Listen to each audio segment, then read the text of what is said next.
అందరికీ నమస్తే అండి. మనం భువనేశ్వరి మాత పీఠానికి వచ్చామండి. ఈ అమ్మవారి దర్శనం 41 రోజులకు ఒక్కసారే జరుగుతుందండి. ఆ 41 రోజులతో ఒకే కోరుకుంటే అది మళ్ళీ 41 రోజులు కంప్లీట్ అయ్యి మళ్ళీ గుడి ఓపెనింగ్ అయ్యేసరికి ఆ కోరిక తీరుతుందటండి. 41 రోజులకు ఒక్కసారి మాత్రమే దర్శనం ఇస్తుంది. ఇది మన వైజాగ్ నుంచి 40 కిలోమీటర్ల దూరంలోని సబ్బవరం నుంచి 7 కిలోమీటర్ల దూరం వెళ్ళిన తర్వాత ఈ అమ్మవారి పీఠం ఉందండి. అయితే ఈ అమ్మవారికి ఎలాగ అభిషేకాలు జరుగుతున్నాయి చూసారు కదా, పంచామృత అభిషేకాలు కూడా మనం పెట్టుకునే కలచంలోని ఒక పత్రి మీద మన కోరిక రాసి అది మనం అందులో వేసి అది అమ్మవారి మీద వేసేస్తే మళ్ళా అమ్మవారి ఒక్కరోజే కదా దర్శనము. మళ్ళీ నెక్స్ట్ అమ్మవారిని నిద్రపూజ చేస్తారు. మళ్ళీ లెగిసి అమ్మవారిని నెక్స్ట్ 41 రోజు తర్వాత ఓపెన్ చేసిన తర్వాత చూస్తే మన కోరిక అక్కడికి నెరవేరిపోద్దటండి. అదే ఈ అమ్మవారి నమ్మకం. అది కొన్ని వేల మంది వచ్చి ఈ అమ్మవారిని దర్శించుకుంటారండి. కొండల లోపల ఉంటుందండి అమ్మవారి దర్శనం జరుగుతుంది. చాలా కష్టం గుడికి వెళ్ళడము. మరి పైకి వెళ్ళడానికి మరి ఇంకా రాళ్ళు రప్పలతో కూడిన రోడ్డు ఉందండి. ఇక్కడ నిత్యం ఒక పాము సంచరిస్తుందండి, అది కూడా ఉంది. కొండ మీద వినాయకుడి గుడి ఉన్నాయి కూడా. ఒక మెట్లు మీకు కనబడతాయి కదా అమ్మవారి వెనకాల, ఆ పైకి వెళ్ళాలండి. ఆ కొండ మీదకి వెళ్తే ఒక నుయ్యి ఉంది, బావి ఉందండి. కొండ మీద రాళ్ళలో నుయ్యి ఏంటండి అనుకుంటారు, కానీ అది అమ్మవారికి సంబంధించిందటండి మహిమ. ఆ నీళ్ళే అమ్మవారికి అభిషేకం అట. మీరు కూడా ఈ అమ్మవారిని దర్శించండి.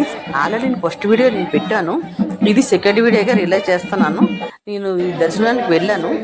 ఇక్కడ చాలా బాగుందండి అమ్మవారి గుడి. మీరు దర్శించుకోండి అమ్మవారిని. కలచంతో నీళ్ళు వేయడం ఒకటేనండి. ఇదిగోండి అమ్మవారి గుడి చూసారు కదా, కొండల లోపల ఉంది చూడండి. ఎంత కష్టమో.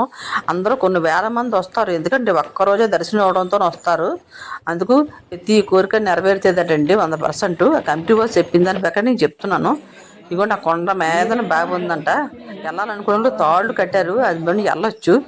ఇదిగోండి చూడండి, ఇక్కడ నుంచి పైన టెంపుల్ ఉంది, ఇక్కడ వినాయకుడి గుడి ఉంది, ఒక పుట్ట ఉందండి. అక్కడ పాలు పెడతారు, నిత్యం పుట్టలో పాము ఉంటుందండి. ఇదిగోండి అమ్మవారి దగ్గర వచ్చేసి అబ్బాయిగా అమ్మవారి అభిషేకాలన్నీ కంప్లీట్ అయిపోయినప్పుడు ఇప్పుడు అమ్మవారి అలంకరణ ఉంది. అలంకరణ అయిపోయిన తర్వాత నేను వీడియో కవర్ చేస్తాను, అది కూడా మీకు చూపిస్తానండి. చూడండి, నా ఛానల్ చూస్తున్న అందరికీ ధన్యవాదాలు. ఖచ్చితంగా లైక్ చేయట్లేదండి, ప్లీజ్ లైక్ చేయండి. ఈ వీడియోస్ తీయడానికి నేను చాలా దూరం వచ్చానండి. ప్రతి ఒక్క వీడియో పెడుతున్నాను, ఒక లైక్ చేయండి ప్లీజ్. కామెంట్స్ కూడా తెలియచేయండి. ఏదైనా మీకు టెంపుల్స్ ఏమైనా తెలుసుంటే అది చెప్పండి నాకు, నేను ఖచ్చితంగా వీడియో కవర్ చేసి పెడతాను. నమస్తే అండి.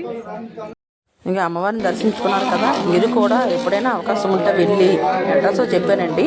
ఆ అమ్మవారు వాస్తవ కదా పంచామృతంలోని ఒక పత్రంలో రాసేసి మీ కోరిక అంత మీద వేసేయండి. అమ్మవారి మీద మీ కోరిక 41 రోజుల్లో నెరవేరిపోద్దండి.